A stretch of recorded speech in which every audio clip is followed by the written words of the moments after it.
gostaria de poder falar melhor com essas crianças. Talvez o pequenino de peito não entenda a teologia, mas ele entende o amor que a Bíblia ordena, e esse amor é teologia, porque Deus é amor. E nós vamos passando às crianças vida real. É difícil para elas, mas é mais fácil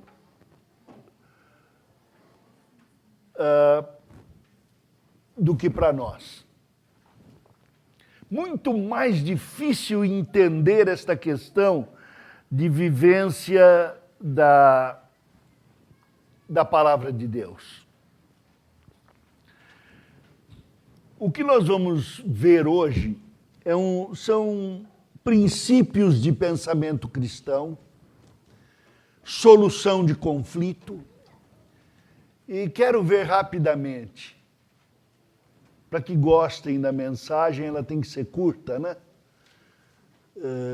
Paulo pregou exagerado, um caiu da janela e quebrou o pescoço. Eu não posso fazer isso porque eu não aprendi a fazer esse milagre de ressuscitar. Mas vamos pedir a Deus o milagre de entendermos a sua palavra. Pai amado, concede-nos compreensão desse texto, exegese, hermenêutica, a aplicação à vida de agora, a expressão, a exposição. Abençoa-nos em nome do Senhor Jesus. Amém. Nesses dias eu tenho passado por aqueles conflitos do coração muito grande. Quero, antes de dizer o que eu fui, dizer o que eu sou. Eu sou anticomunista, mas sou anti a exacerbação do capitalismo quando ele se torna a venda do dinheiro em vez do produto, que é o monetarismo. Numa base de vida terrena, vou ser mais próximo do capitalismo. Dito isto, quero dizer que fui preso no dia anterior ao do golpe militar, apanhei na cadeia e me converti depois disso. E meu pensamento não é nem de esquerda nem de direita, é cristão. Por que eu estou dizendo essas coisas? Eu quis seguir tudo que eu pude do drama que se passa no país. Primeiro, aquele festival, o FEBEAPA, Festival de Besteiras que assola o país, nós tivemos gente que votou no grito sem saber por que votava, com interesses pessoais. Outros que disseram pela família, que disseram pela pátria, estavam certos. Eles estavam se referindo ao drama que o Brasil passa hoje, o mundo passa, mas o Brasil mais vulnerável, da dissolução da família. Tratamento do casamento como se fosse um nada. O ensino das nossas crianças com ultraje ao pudor. Então eles estavam... Alguns falavam certo, outros não sabiam por que falar. E é como a gente. Nós falamos muita besteira. Gravar uma conversa nossa aí num momento de descontração é muita besteira que se fala.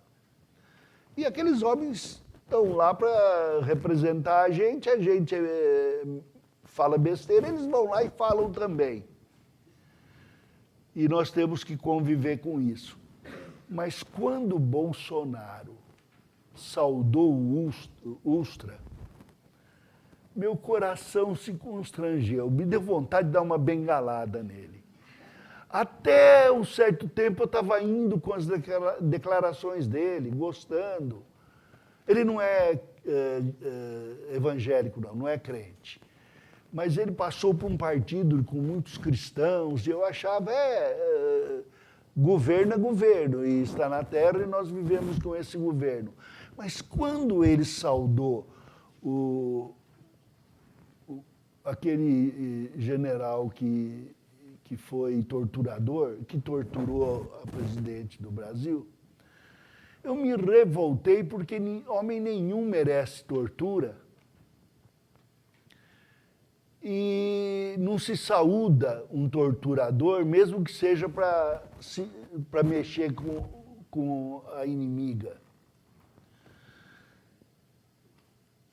Eu não apoio de jeito nenhum um movimento irado como um movimento revolucionário. Todo movimento revolucionário a Bíblia recrimina. Mas também não posso apoiar aquele outro erro. Como que eu reagi? E aí está o ponto. Me deu vontade de escrever. É que hoje, mandar e-mail, escrever notinha, é tudo besteira. É como discurso na Câmara e no Senado, não pega nada. Um acaba de falar, demonstrar por A mais B uma verdade, o outro vai fazer o discurso e ignora tudo que foi falado. Chama gato de cachorro, sapo de cobra, e fica por isso mesmo. Então, não escrevi nada. Fiz algo, então, que eu julguei mais importante. Eu orei. Orei a Deus, primeiro agradecido, porque o movimento que está dominando o país é um movimento que partiu da oração das igrejas. E levantou homens de Deus, alguns já vieram aqui. Começou há uns 15, 20 anos em Brasília. Um grupo que começou a conversar sobre a situação, a orar, pegou outro. Logo, um foco apareceu em Minas, sem contato com este grupo lá de Brasília, que se chamava Grupo de Apoio Político, Grupo de Apoio Parlamentar. Depois surgiu no Paraná. Começou a pipocar esses grupos orando e agindo. No Tribunal de Contas da União, no movimento jurídico, surgiu a Anajure depois. Nosso pastor titular foi levar em Brasília um pedido de moralização, que foi aceito por parlamentares lá, distribuído.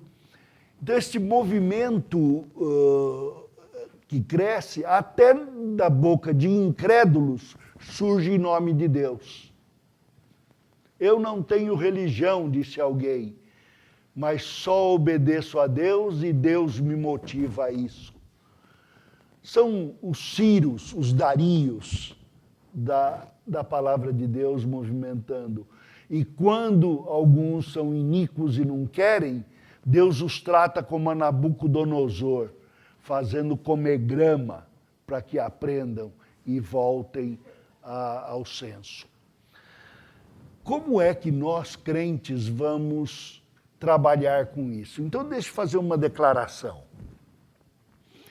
A igreja é o padrão sociológico para a sociedade não crente. Os princípios que regem a igreja só podem ser vivenciados pelos crentes regenerados.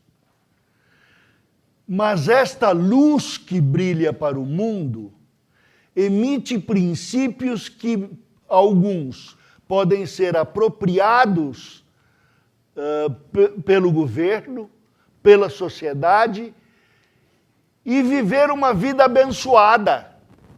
É possível. A igreja tem a obrigação de ser luz do mundo, sal da terra. O mundo não vai se beneficiar daquilo que o Espírito só concede aos crentes, mas os respingos das chuvas de bênçãos que caem sobre a igreja rega a pátria, rega a nossa vizinhança, rega a nossa escola. Então deveríamos aprender esse tipo de pensamento. Eu vou ler um trecho, não vou ler o trecho todo, 1 aos Coríntios deveria ser lido do capítulo 1 a 3, para que tivéssemos uma ideia total. Mas eu vou ler os versículos 9 a 16 do capítulo 1, do capítulo 2. 1 Coríntios, capítulo 2, versículos 9 a 16. Nem olhos viram, nem ouvidos ouviram, nem jamais penetrou em coração humano o que Deus tem preparado para aqueles que o amam. Mas Deus nos revelou pelo Espírito, porque o Espírito a todas as coisas perscruta, até mesmo as profundezas de Deus. Porque qual dos homens sabe as coisas do homem, senão seu próprio Espírito que nele está? Assim também as coisas de Deus, ninguém as conhece, senão o Espírito de Deus.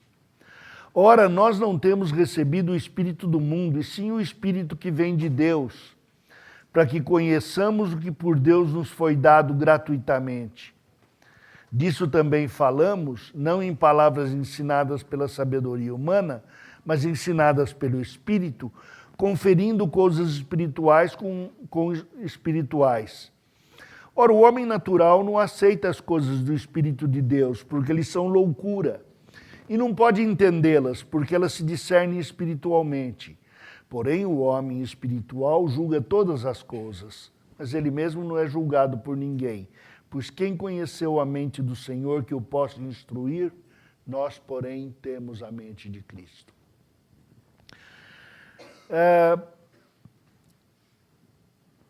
Pensar biblicamente é pensar segundo a comunhão com Cristo.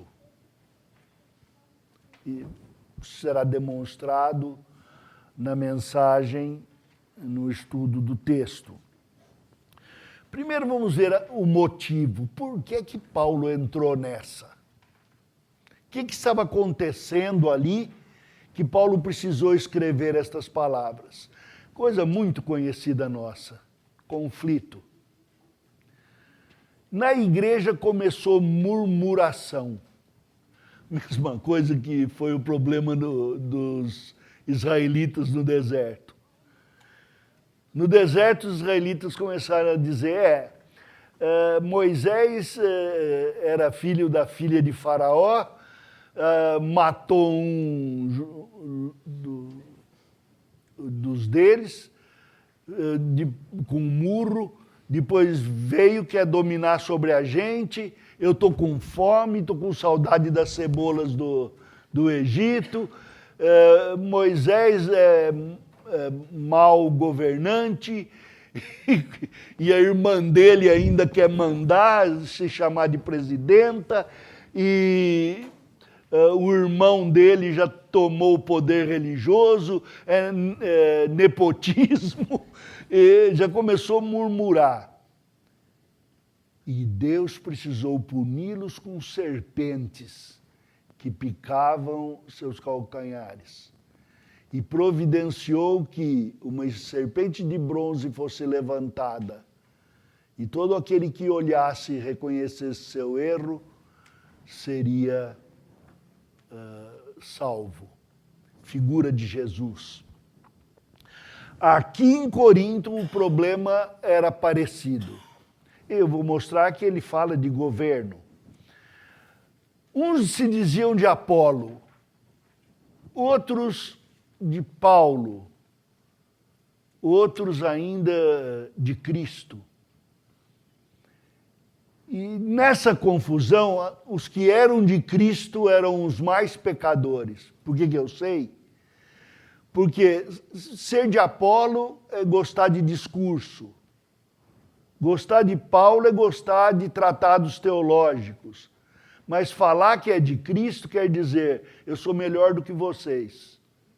É como se eu chegasse aqui e dissesse, eu sou corintiano, sou melhor do que vocês. E a confusão na igreja estava tanta que Paulo precisou tratar com 3 capítulos. Era uma igreja que tinha outros problemas.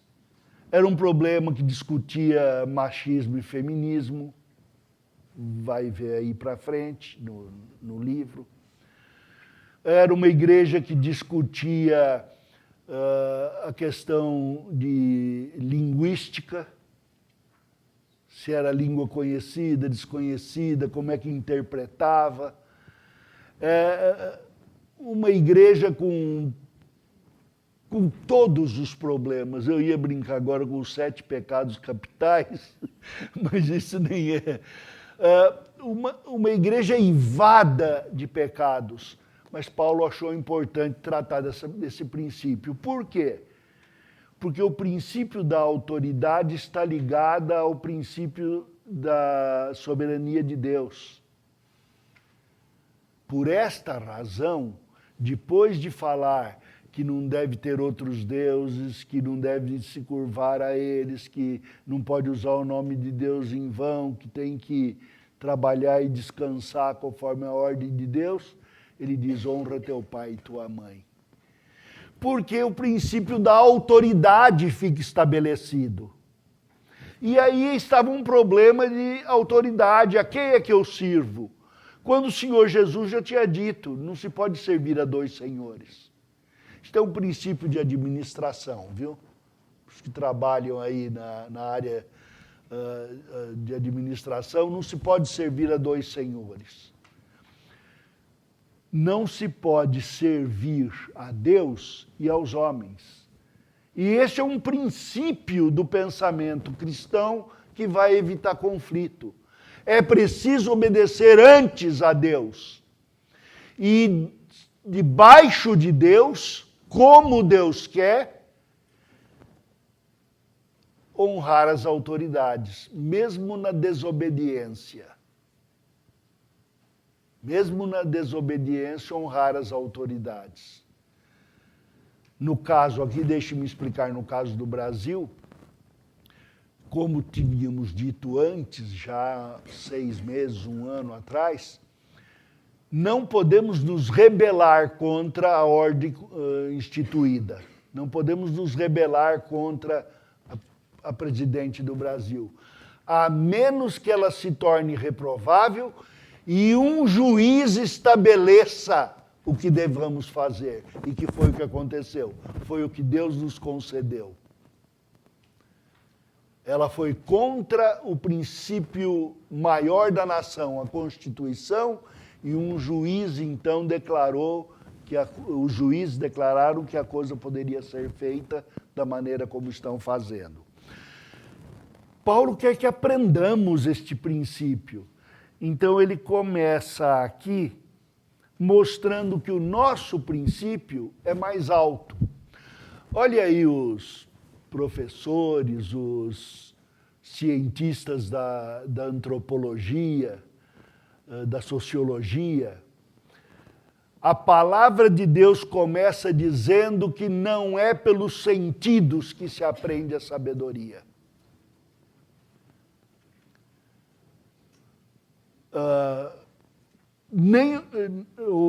Nem olhos viram, nem ouvidos ouviram, nem jamais penetrou em coração humano o que Deus tem preparado. Este princípio mais alto não é também um princípio de introspecção. A verdade é minha, cada um tem sua verdade. Mas a Bíblia diz, o coração humano, o espírito do homem, o perscruta. Estuda, examina, divide, junta. Então nós temos estabelecido aqui este princípio do conhecimento da verdade, da análise da realidade. Ele não é feito nem pelos olhos, nem pelos sentimentos, nem pelo coração, nem pela intuição. Fomos à feira em Boston, isso, e Elizabeth, americana brasileira, foi na banca de tomate e apertou com o dedo. Brasileiro, para ver se está bom. O italiano, dono da coisa, saiu gritando. Eu me lembro que eu não sabia xingar, não vou falar não. Que eu não sabia xingar em inglês, eu inventei uma frase desse tamanho para parar o homem. O conhecimento que Deus quer que tenhamos não se vê com o dedo. O seu próprio cérebro o engana. Vocês estão olhando para mim aqui e algumas pessoas dizem, ele parece calmo. Na verdade, você está vendo a calma que o seu coração tem ou gostaria de ter e considerando parte do que eu sou. Eu não sou calmo, sou velho. Não adianta mais brigar. Mas você no seu coração vê com os seus olhos. Outros não gostam. Os que têm medo de ficar enrugado, arcado, esses dizem, nossa, mas é ruim ficar olhando, né? Ele está decrépito. Nós temos este engano do nosso cérebro. Posso mostrar até a parte do cérebro que funciona para isso. São os lobos frontais. Se eu ficar sujeito àquilo que eu sinto, eu vou sentir com o fígado. Eu vou sentir com a tireoide. Eu vou sentir com o hipotálamo. Porque há um movimento interior. Suponha que alguém aqui comece a dormir. Estou falando isso para acordar os que já estão. E eu vá me irritando. E depois o outro começa a roncar. Eu me irrito mais. O que é que eu posso fazer aqui na frente sem revelar um mau caráter? Eu posso dizer, Deus está aqui! Gritar. Ou então dizer, fogo do inferno para quem dorme na igreja. Eu me iro quando o mundo não me parece andar segundo o meu senso de justiça. Então Paulo diz, esquece. Não vai pelo que você sente, ou vê, ou toca. Mesmo que você diz, juro de pé junto. Sabe o que é jurar de pé junto? Seus pés vão estar juntos para sempre um dia. Jurar de pé junto é jurar até a morte. É quando você fica com os 10 para frente. Paulo diz outra coisa aqui. Também não confie na sabedoria humana. Porque a sabedoria humana, e vão estudar, vão aí nos seus livros, e vocês vão ver que uns acham que conhecemos pelos sentidos, outros acham que conhecemos de uma forma interior. Somente os cristãos e alguns não cristãos, mas que têm mais sabedoria, acham que recebemos as coisas por revelação. Mas deixa eu fazer um parêntese para os psicólogos. Até Freud acreditava que o conhecimento vinha por revelação. Quer ver? Ele sentava assim, meio afastado do cliente atrás, e dizia, revela para mim, revela tudo para mim. Se o cara não falasse, ele não ia. É tudo por revelação, na verdade. Então Paulo diz isto. Nós recebemos do alto a revelação de Deus. E esta revelação de Deus, nós aprendemos, ela vem para o homem regenerado. Quem não está acostumado com esse vocabulário, deixa eu explicar.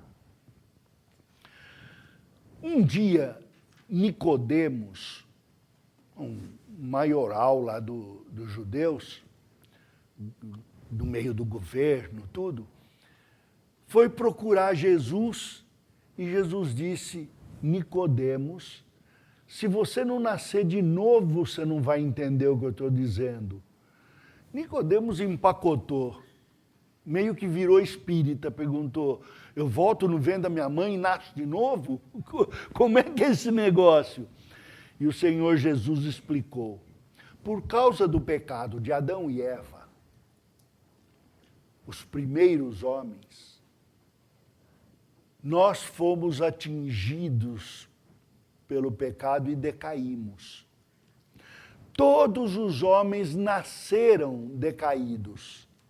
Não tem uma natureza espiritual, tem uma natureza terrena.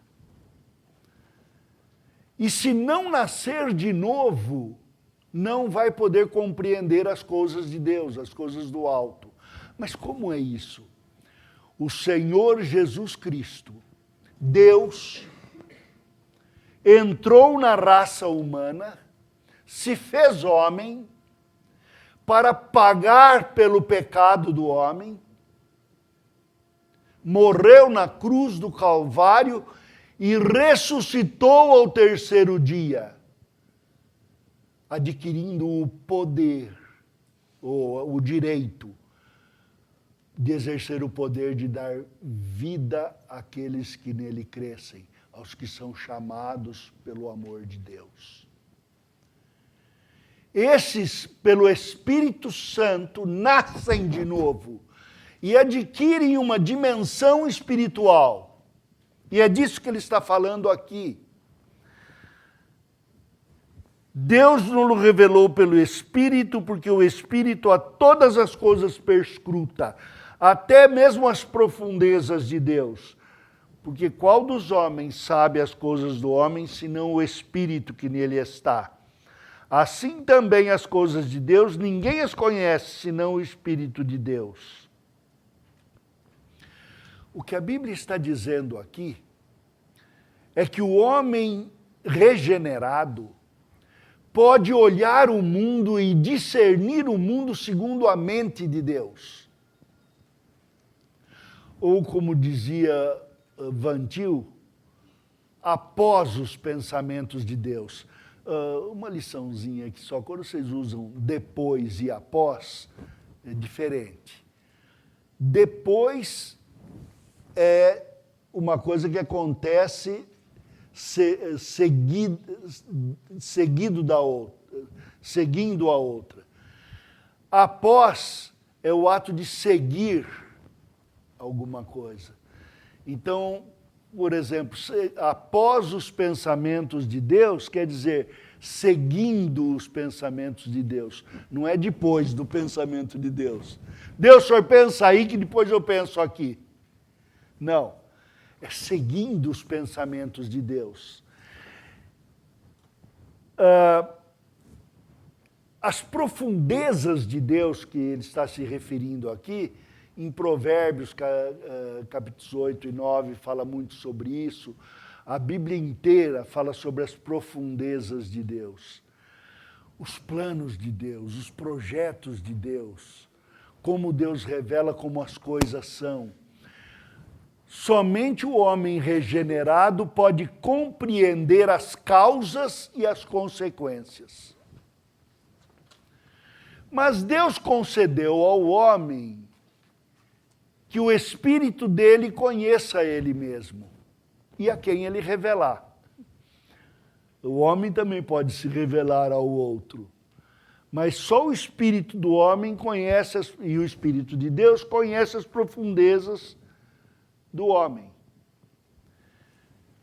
E o Espírito de Deus dá matrizes de pensamento para que nós analisemos o mundo.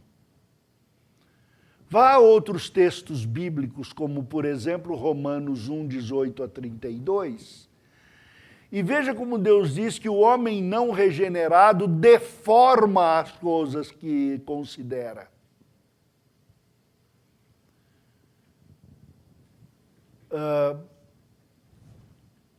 Vamos um pouco para frente aí. Um conhecimento após os pensamentos de Deus. Versículo de número 12.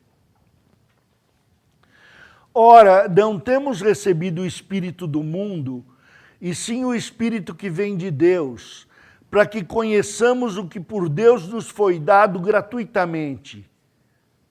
Disso também falamos, não em palavras ensinadas pela sabedoria humana, mas ensinadas pelo Espírito, conferindo coisas espirituais com coisas espirituais. O que quer dizer homem natural?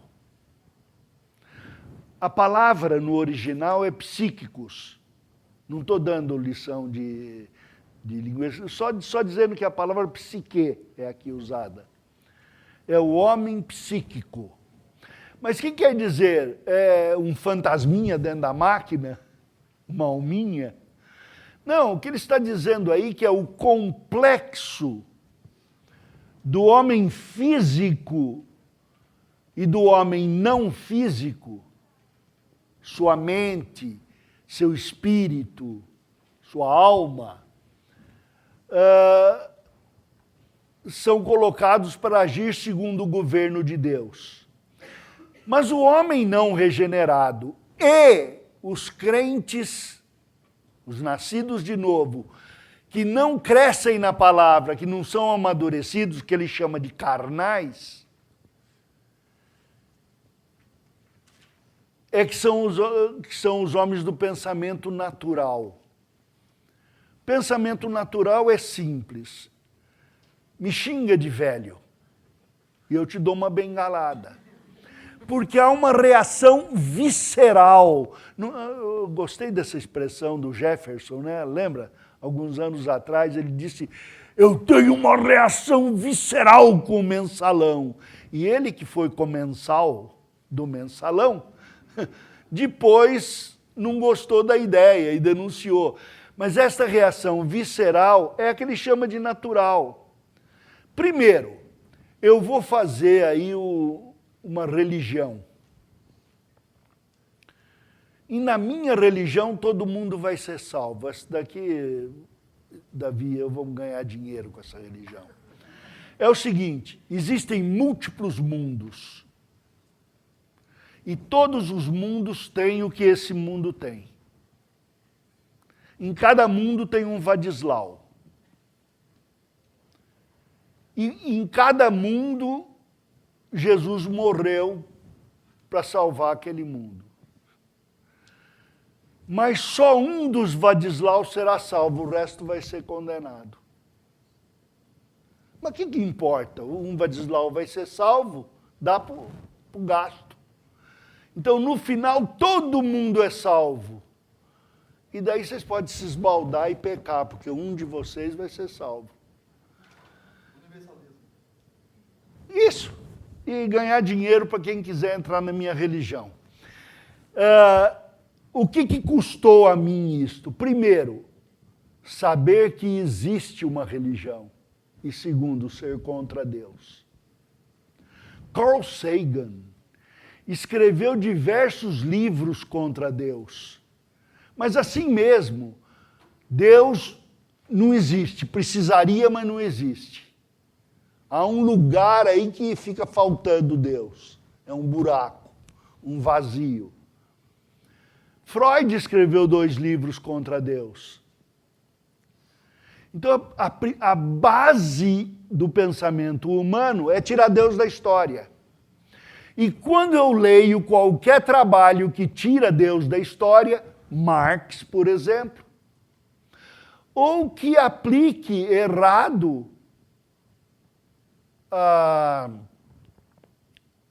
uma teoria certa. Qual é o nome do capitalista? Me ajuda aí que...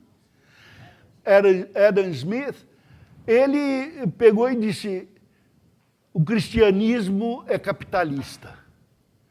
Então vamos na rua ver quantos crentes aí tem loja, quantos tem indústria, e o que eles estiverem fazendo é o certo. Apanhou a tradição de um capitalismo que, por causa do pecado, sempre desvia, sempre é dominante, e transformou como se fosse parte da teologia. Foi um desvio também. E esses desvios desviam da verdade de Deus, eles são naturais. Eles atendem ao que os olhos veem, atendem ao que o fígado sente, e vão criando meios de vida. Seja na área da psicologia, da sociologia, da antropologia, da economia, dos desvios políticos, o homem age figadalmente. Paulo diz, existe uma outra maneira, que é a espiritual. Então foi isso que eu quis dizer no começo. Eu fui orar a Deus pelo Bolsonaro. Senhor, dá um jeito daquele homem bater com a cabeça na parede. Para acertar a cabeça dele, o miolo tá mole. Senhor, fala para alguém, manda alguém para falar com ele. Falaram, viu? Gente crente falou com ele. Depois eu orei, Senhor, guarda a presidente, já foi torturada lá, está mentindo aqui. Guarda ela também. E me guarda, Senhor, para eu não ficar tão irado e ir para a rua com uma bandeira amarela.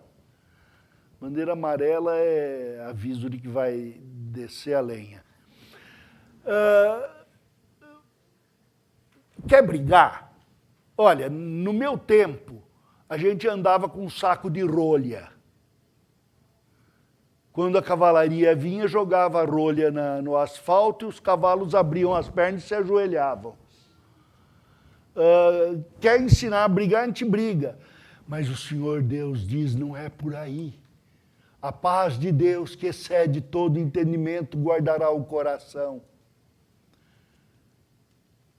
Existe uma luta pelo direito, ela tem que ser de uma certa maneira, justa. O crente pode ir na passeata, vai, mas não vai lá ganhar pão com mortadela e passagem de ônibus. Vai por outros motivos, vai por coisa mais nobre. Ah, mas eu sou de esquerda. Nós conversamos depois, mas eu não jogo você no inferno por causa disso. Eu vou conversar, vamos entender um ao outro, chegar à conclusão que o Espírito quer que cheguemos. E isto é feito em oração. É mais alto. O que vai mover minhas mãos e os meus pés será um coração movido pelo Espírito Santo. Aí a consequência será outra. Lembra que é gratuito esta dotação. Está escrito aqui, Deus nos deu gratuitamente este ensino. Ele dá pelo Espírito Santo. Eu tenho dito aqui, vou repetir. Eu sei que a maioria daqui não é advogado, mas que tem advogado aqui a dar com pau. Todos nós devíamos entender um pouco de direito.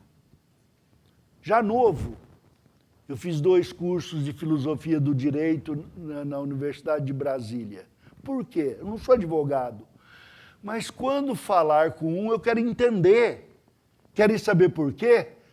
Porque os 66 livros da Bíblia falam de justiça e de direito. Eu tenho que entender o que os homens pensam no direito romano, no direito inglês. Todo mundo fala de política nesta questão de justiça, da república, da democracia, e eu vou levantar um partido aí que vai defender um trato grego para a política.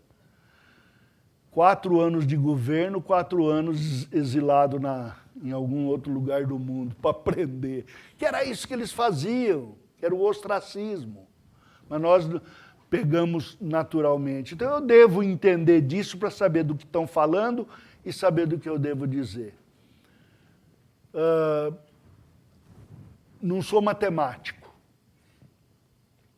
Mas eu tenho que aprender alguma espécie de raciocínio a respeito disso.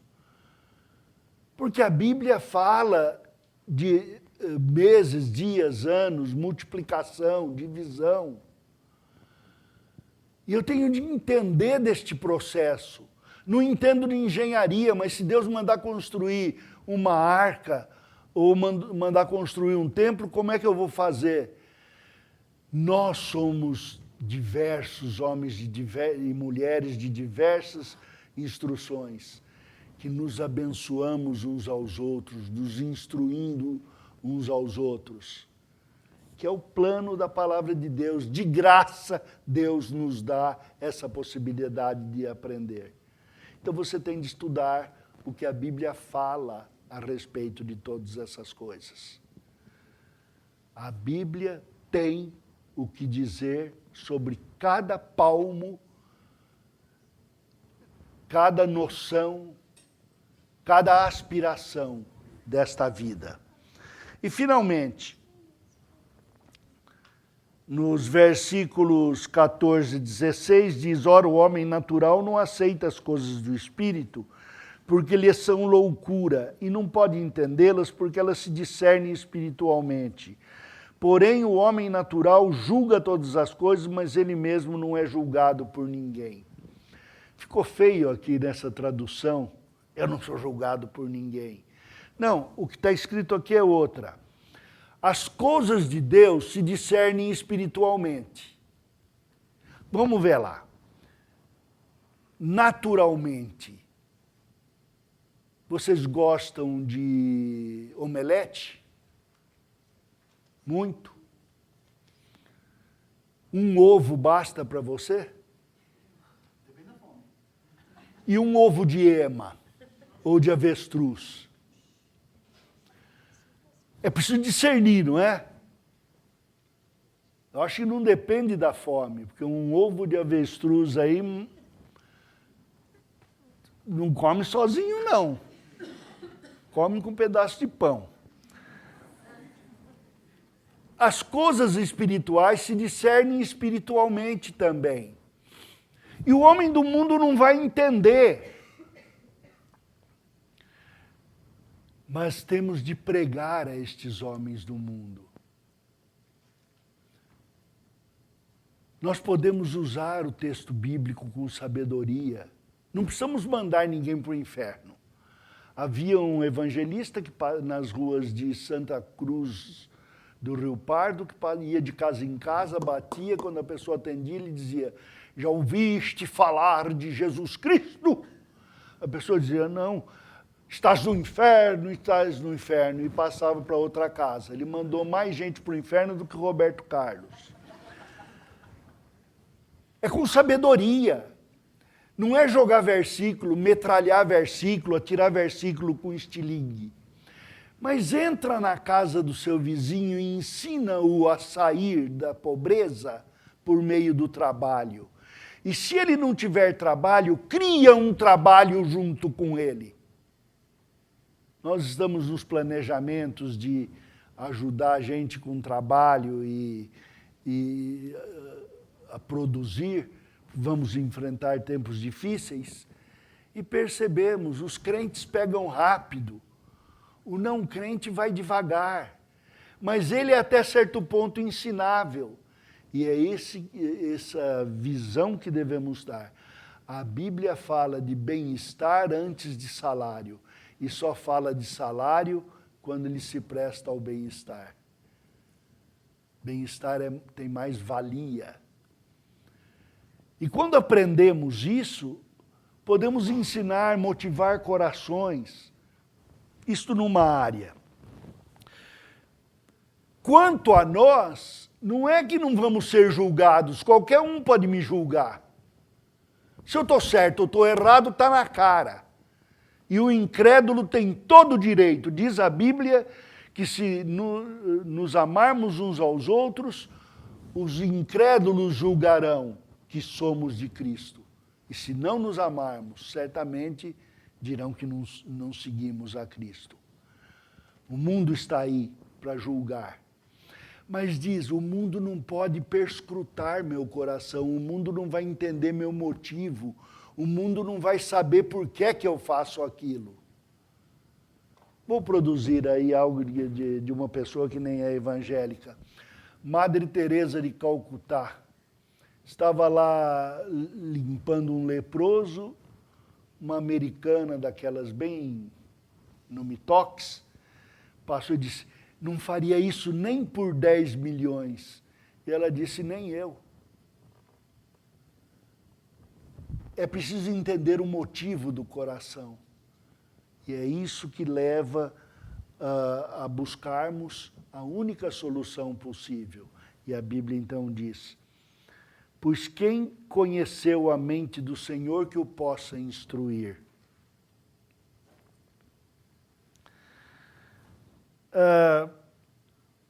Esta palavra, instruir, ela não é ensinar, ela é comungar,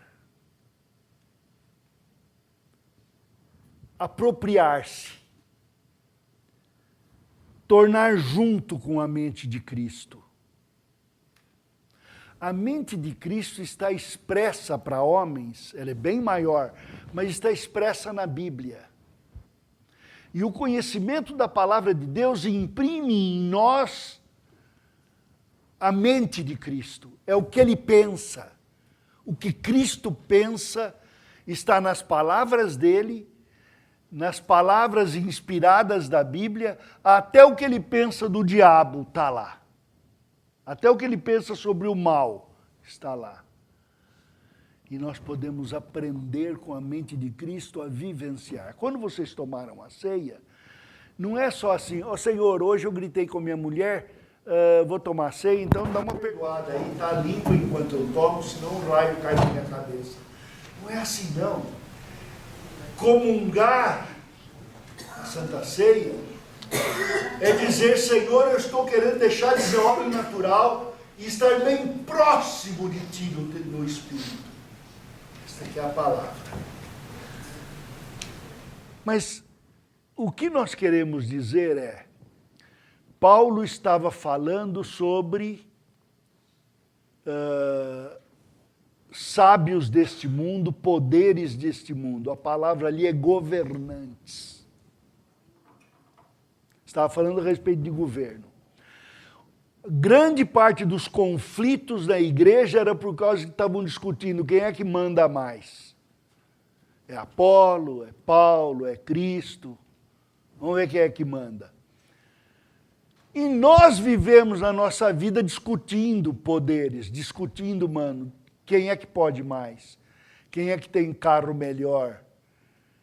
Quem é que tem casa melhor? Quem é que sabe mais? Quem tem mais diploma? Quando deveríamos estar pensando, quem é que conhece a palavra de Deus a ponto de praticar? Quem é que ama o Senhor a ponto de se entregar? Quem é que serve ao seu irmão, mesmo que tenha que perder a competição? Esse é o pensamento espiritual. Aquele que pode orar. Vamos falar com Deus. Perdoa-nos, Pai, a lerdeza do nosso raciocínio.